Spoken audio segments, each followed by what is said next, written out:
बिस्मिल्लाहिर्रहमानिर्रहीम। अस्सलामु अलैकुम अज़ीज़ तलबा। इंग्लिश ग्रामर के सबक के साथ मोहम्मद इकबाल हाज़िर खिदमत है। आज का हमारा सबक टेंसेस से मुताल्लिक़ है। पहले हम रीडिंग कर लेते हैं। बुनियादी टेंस फ़ेल हाल प्रेजेंट टेंस है, हैं, हूँ। फ़ेल माजी पास्ट टेंस था, थी, थे। फ़ेल मुस्तक़बिल फ्यूचर टेंस गा, गी, गे। Use of this, these, that, those. पहचान इन जुमले में कोई एक्शन नहीं होता, लेकिन इनमें किसी चीज़ की मौजूदगी ज़ाहिर होती है। दिस को ये के माना में सब्जेक्ट के तौर पर इस्तेमाल किया जाता है। दिस की जमा दीज है। दैट को वो के माना में सब्जेक्ट के तौर पर इस्तेमाल किया जाता है। दैट की जमा दोज है।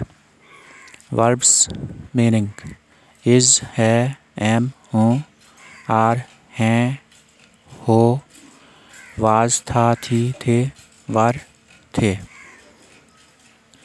अब ज़रा इसकी वजाहत कर दूँ। टेंस असल में ज़माना के माने में आता है, यानी ये टाइम से मुताल्लिक़ है, और टाइम जो गुज़र चुका है वो पास्ट है, जो मौजूद है या चल रहा है वो हाल है, और जो आने वाला है वो मुस्तक़बिल है। जैसे हम उर्दू में फ़ेल हाल, फ़ेल माज़ी, फ़ेल मुस्तक़बिल पढ़ते हैं, इसी तरह से हम अरबी में फ़ेल हाल और फ़ेल मुज़ारे पढ़ते हैं। यहाँ पर भी असल में फ़ेल की ही बहस है, और फ़ेल में चूँकि टेंस यानी ज़माना आता है, इसलिए फ़ेल को टेंस कहा गया है। तो फ़ेल की बुनियादी तौर पर 3 अक़साम हैं: प्रेजेंट टेंस, पास्ट टेंस और फ्यूचर टेंस। प्रेजेंट टेंस को फ़ेल हाल, पास्ट टेंस को फ़ेल माजी और फ्यूचर टेंस को फ़ेल मुस्तक़बिल कहते हैं।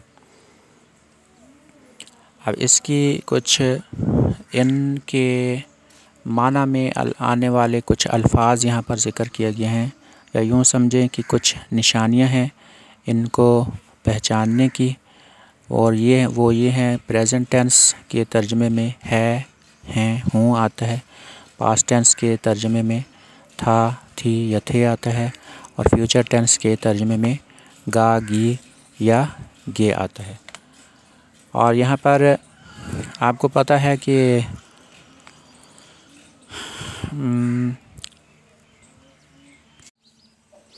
दरअसल मैं कहना ये चाहता हूँ कि फ़ेल के साथ फ़ाइल आता है, फ़ाइल और मफ़ऊल भी होता है। तो यहाँ पर कुछ अल्फाज ऐसे दिए गए हैं जिनको फ़ाइल के तौर पर इस्तेमाल किया जाता है, और वो अल्फाज हैं दिस, दिस, दैट और दोस।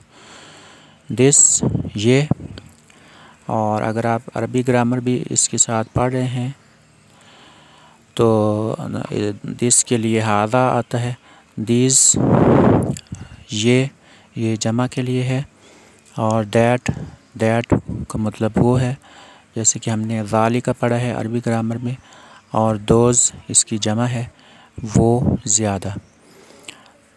तो इसके साथ साथ यहाँ पर इज़, आर, एम इनको